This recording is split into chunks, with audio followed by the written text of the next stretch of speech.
Hello everyone, welcome back to my channel. Say hi to study. It's Sheshna Vashne, and in today's video we will cover what is justice. That is the meaning of justice according to Pluto and Barker. Then we will discuss about the features of justice and the traditional and the modern concept of justice. And lastly, we will also know the dimensions or the kinds of justice. So without any further ado, let us begin. Okay, so what is justice? The concept of justice occupies a very significant place in the realm of politics, philosophy, law and ethics. मतलब जो justice का concept है वो politics, philosophy, law और ethics में बहुत ज़्यादा significant role play करता है.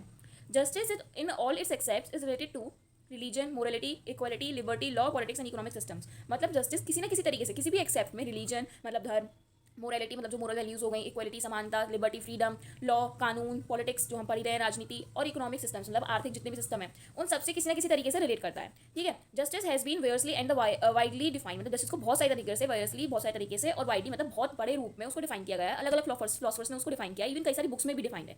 ठीक है. द ग्रीक फिलोसफर प्लूटो, एक ग्रीक फिलोसफर जिसका नाम है Pluto, wrote an entire treatise Republic. उन्होंने एक पूरी की पूरी एक किताब लिख दी थी जिसका नाम था रिपब्लिक. उसमें उन्होंने कॉन्सेप्ट बताया था जस्टिस का पूरी बुक में. ठीक है. उसमें उन्होंने बताया था कि 3 वर्च्यू होते हैं मतलब 3 गुण होते हैं किसी भी इंसान के. विजडम मतलब उसकी इंटेलिजेंस, उसकी बुद्धि, करेज मतलब उसका साहस और सेल्फ कंट्रोल मतलब वो खुद पे कितना ज़्यादा कंट्रोल रख पा रहा है. ठीक है. ये 3 गुण बताए थे उन्होंने. इन 3 गुण के अलावा उन्होंने एक गुण और बताया जो था जस्टिस. उन्होंने उसमें क्या बताया कि justice consist in the performance of the duties of each class in according with their virtues. मतलब कि जस्टिस क्या है? जस्टिस वो सब चीज़ों में निहित होता है जो कि कोई भी क्लास अपने तीनों गुणों को, अपने सभी गुणों को ध्यान में रखते हुए अपने कर्तव्यों का किस तरीके से पालन कर रही है, वो ही जस्टिस है. मतलब कोई भी क्लास हो, रिच हो, पुगार हो, हाई स्टैंडर्ड हो या लो स्टैंडर्ड हो, कोई सी भी क्लास हो, वो किस तरीके से अपने सभी गुण को देखते हुए उनके अकॉर्डिंग मतलब अपने गुण के अकॉर्डिंग वो किस तरीके से अपने ड्यूटीज़, अपने कर्तव्यों का परफॉर्मेंस कर रही है, उनका पालन कर रही है. ठीक है. ड्यूरिंग द मिडिल एज, अगर हम मिडिल एज में बात करें, justice was linked with religion and divinity. मतलब जस्टिस को, न्याय को सिर्फ धर्म और डिविनिटी बोले तो कि जो भगवान से रिलेटेड जितने भी डिवाइन होता है ना डिविनिटी, वो उस चीज़ को रिलेट करता था सिर्फ जस्टिस. मिडिल एज की बात करें हम तो मतलब मीडिएबल पीरियड को. ठीक है. उसके बाद मॉडर्न टाइम्स में क्या हुआ कि जस्टिस मीन्स जस्ट, मतलब जस्टिस का मीन्स हो गया जस्ट. जस्ट लॉ की लैंग्वेज में मतलब फ्रेंच की लैंग्वेज में इसका मतलब होता है राइट या फिर रीजनेबल. मतलब राइट आप याद कर सकते हो कि जस्टिस का मतलब हो गया कि हमारा राइट है. मतलब राइट क्या, जस्टिस को हिंदी में क्या बोलेंगे? न्याय. तो न्याय पाना हमारा राइट है. ठीक है. It determines right and wrong in a society. Modern times में जस्टिस को हम राइट के नेम से बुलाने लगे या फिर रीजनेबल के नेम से बुलाने लगे, उचित मतलब. ठीक है. इसको डिटरमाइन किया गया कि ये सोसाइटी में जो भी सही चीज़ें होती हैं राइट और रॉन्ग, जो गलत चीज़ें होती हैं उसको डिफाइन करता है, उसको डिटरमाइन करता है, उसको बताता है कि क्या सही है क्या गलत है. गलत होता है हमारे साथ तभी तो हमें न्याय मिलता है. राइट हुआ उसका मतलब हमें न्याय मिल ही गया. ठीक है. जस्टिस इज डायनामिक मतलब जस्टिस बहुत डायनामिक है, मतलब बहुत गतिशील है, बहुत जल्दी से आता है, बहुत जल्दी से जाता है. It depends on norms and values prevalent in a social system. मतलब ये उन सब चीज़ों पे, उन वैल्यूज़ पे, उन कंडीशंस पे डिपेंड करता है जो कि हमारी सोसाइटी ने बना रखी हैं. हमारी सोसाइटी अपने आप उनको बनाती रहती है. The term justice is derived from the Latin word just. ये जो जस्टिस टर्म है, जस्टिस ये जो शब्द है वो एक लैटिन वर्ड जो जस्ट है उससे डिराइव किया गया है, जिसका मतलब क्या होता है जस्ट का, विच मीनिंग ज्वाइनिंग और फिटिंग अ बॉन्ड. इसका मतलब क्या हुआ जस्ट का कि किसी भी बॉन्ड को, किसी भी रिश्ते को, किसी भी बंधन को ज्वाइन करना या फिट करना. ठीक है. अब ये तो जो बताया था ये बताया था प्लूटो ने. अब हम पढ़ते हैं कि बार्कर ने क्या बताया जस्टिस के बारे में.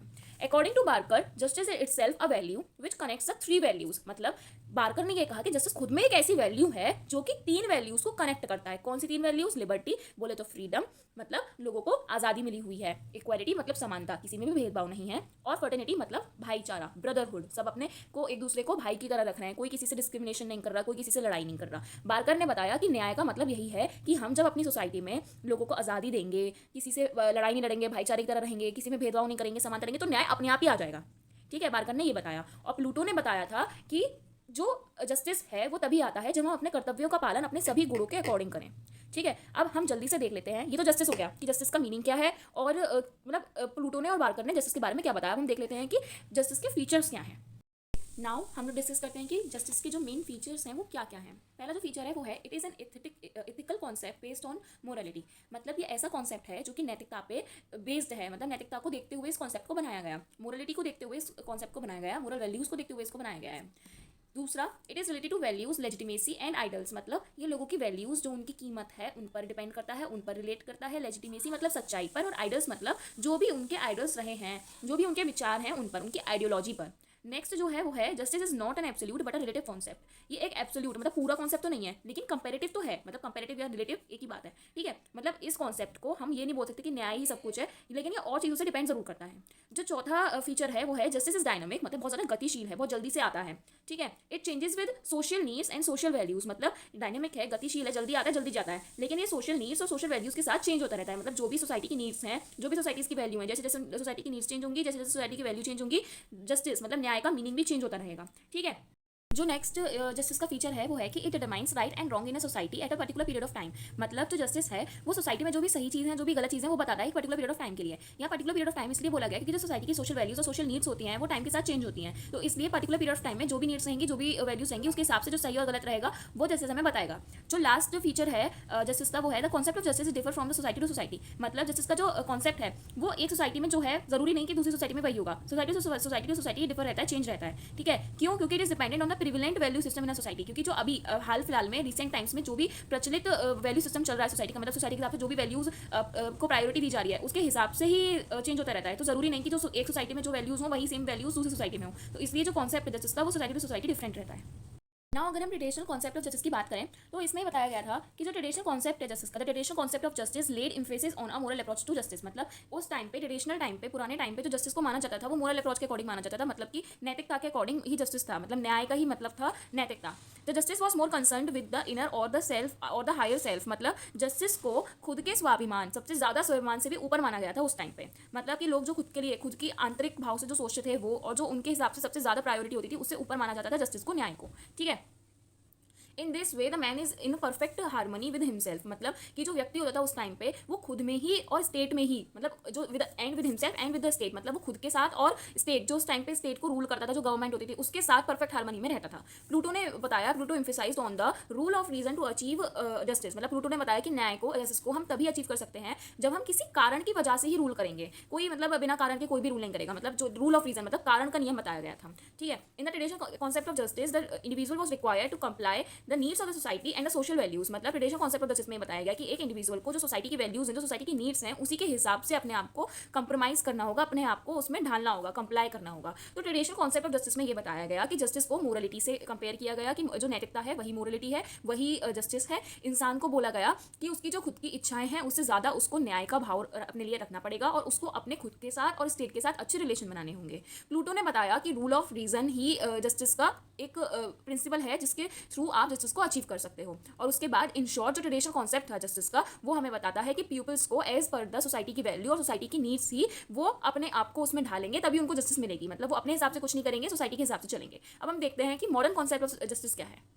कॉन्सेप्ट ऑफ जस्टिस की अगर मैं बात करूं तो इसमें बताया गया कि the modern concept of justice is emphasize on the realization of human values. Traditional concept में बताया गया था सोसाइटी की वैल्यूज, सोशल वैल्यूज पे, लेकिन यहाँ पे रियलाइज की गई कि ह्यूमन की क्या वैल्यू है, एक इंसान क्या चाह रहा है। It insists on the transformation of society in order to the best serve human needs. मतलब इसमें क्या हुआ, एक ऐसा ट्रांसफॉर्मेशन हुआ ट्रेडिशनल से मॉडर्न में आने के लिए कि जो सोसाइटी है उसको इस तरीके से बेस्ट सर्व किया जाए ताकि जो ह्यूमन की नीड्स हैं वो पूरी हो सकें, ठीक है। This approach upholds the sanctity, dignity and worth of every individual. मतलब ये जो अप्रोच थी, ये जो मॉडर्न कॉन्सेप्ट ऑफ जस्टिस था, ये क्या बताता था कि जो एक इंडिविजुअल की डिग्निटी है, उसकी जो वर्थ है, उसकी जो सेंसिटी है, उसको अच्छे से देखा जाए, उस पर ध्यान दिया जाए, ना कि सोशल वैल्यूज पर, ठीक है। The modern concept of justice is more concern with the social justice. मतलब उसमें क्या था कि जो वो ज्यादा कंसर्न करती थी लोगों के स्वाभिमान पर, लोगों की खुद की इच्छा पर। लेकिन यहाँ पे क्या हुआ, यहाँ पर जो इसको ज्यादा प्रायोरिटी दी गई वो दी गई सोशल जस्टिस पर। मतलब सभी को न्याय मिले, ठीक है, सोशली सब लोग इक्वल रहे। Social justice implies the end of operation and exploitation of man. मतलब सोशल जस्टिस का मतलब क्या है यहाँ पर कि जो लोगों पर अत्याचार होते हैं, जो उनको एक्सप्लॉइट किया जाता है, जो उनको दबाया जाता है, ऑप्रेस किया जाता है, वो सब खत्म हो जाए, वो एंड हो जाए।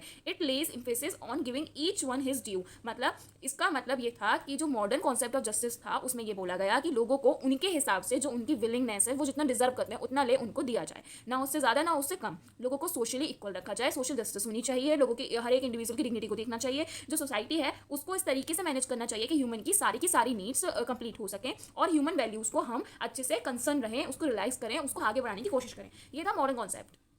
आगे बढ़ने से पहले अगर आप लोगों को sketches, project file, drawing, art वगैरह देखने का शौक है तो आप लोग मेरा दूसरा चैनल स्टूडेंट मटेरियल हेयर जाके चेकआउट कर सकते हैं, जिसकी लिंक मैंने डिस्क्रिप्शन बॉक्स में दे रखी है।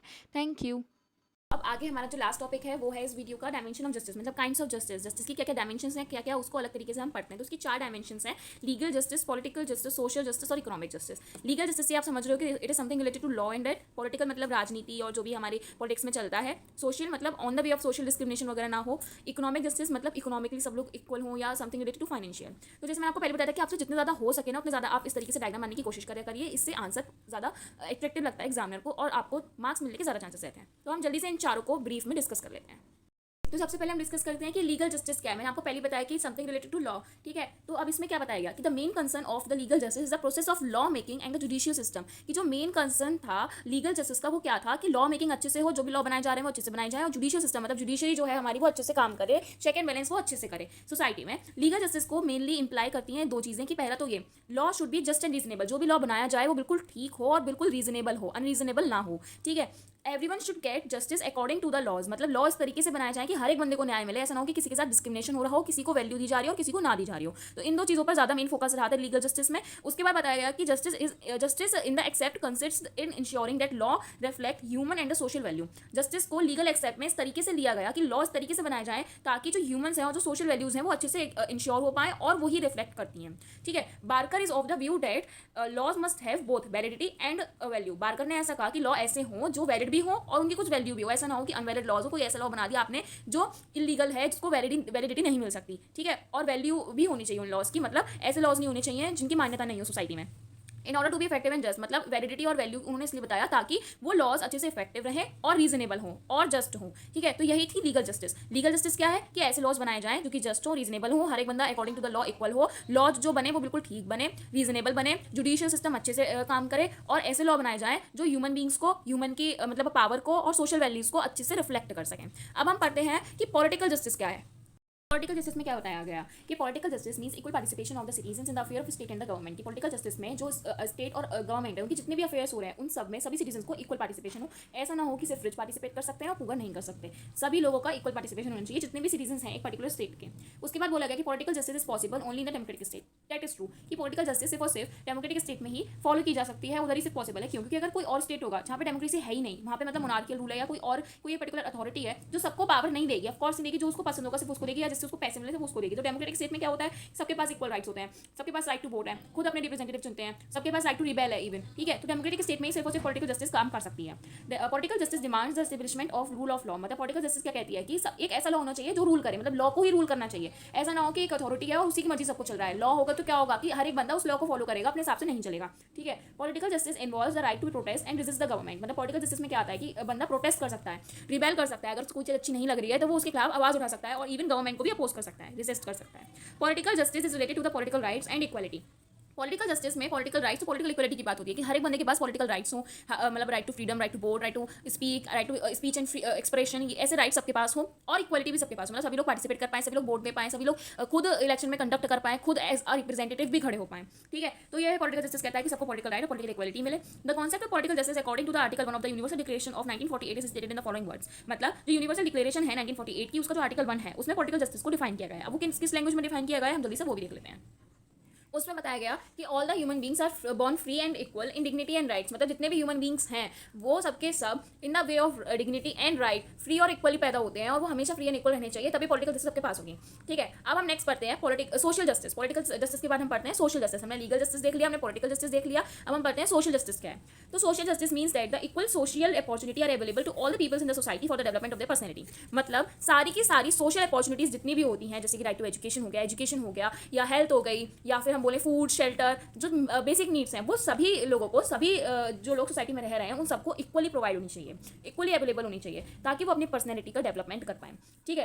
It is true that the political justice is necessary, ये बहुत सही है कि पॉलिटिकल जस्टिस नेसेसरी है, सबके पास होनी चाहिए, मतलब पॉलिटिकल राइट्स भी सबके पास होनी चाहिए फॉर सोशल जस्टिस, मतलब सोशल जस्टिस के होने के लिए पॉलिटिकल राइट होने चाहिए। ऑफकोर्स कैसे, सपोज करिए एक कोई स्टेट है, ठीक है, वहाँ पे 4 लोग रह रहे हैं।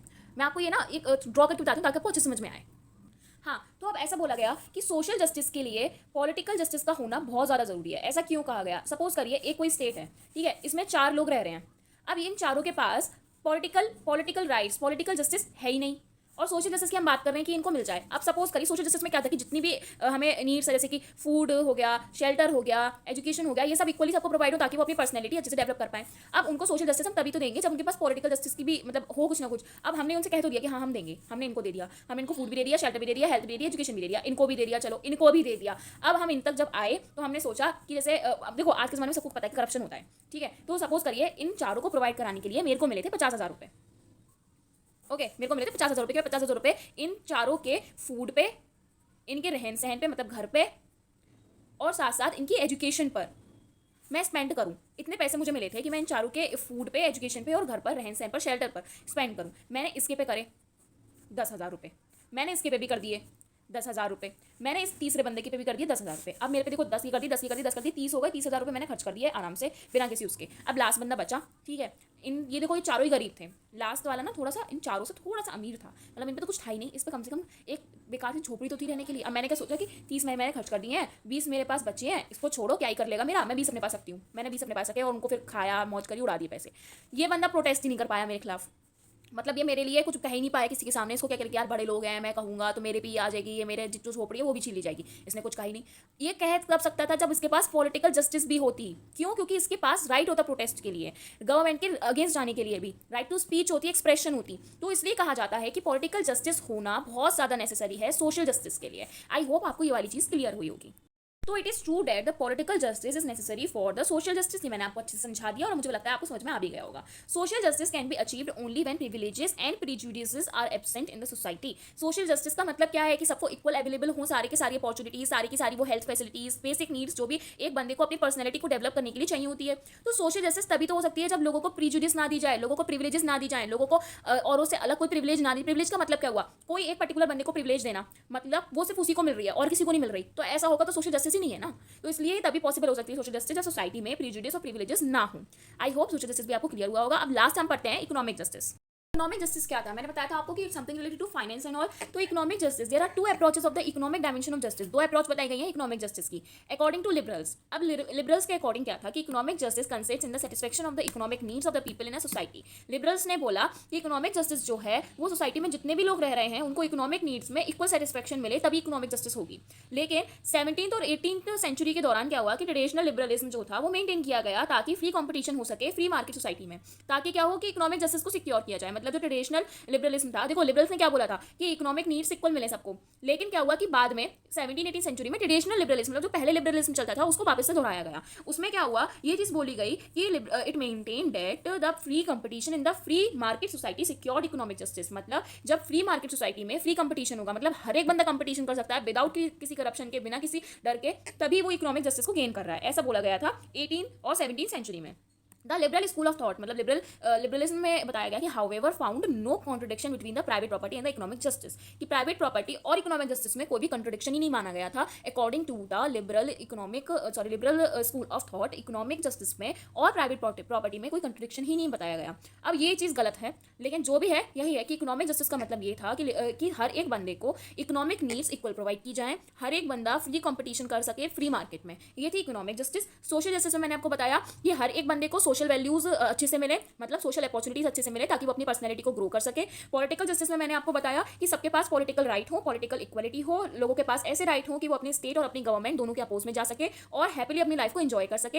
राइट और जो भी डिग्निटी है लोगों की वो इक्वल ही सबके पास डिस्ट्रीब्यूटिव हो। लीगल जस्टिस में मैंने बताया कि ऐसे लॉ बनाए जाएं, ऐसे जुडिशियल सिस्टम हो ताकि जो लोग हैं वो अपनी लाइफ को अच्छे से इंश्योर कर सके और हैप्पीली जी सके अकॉर्डिंग टू द लॉ। सब लोगों को जस्टिस मिले। लॉ ऐसे बनाए जाएं कि वो रीजनेबल हो और जस्ट हो।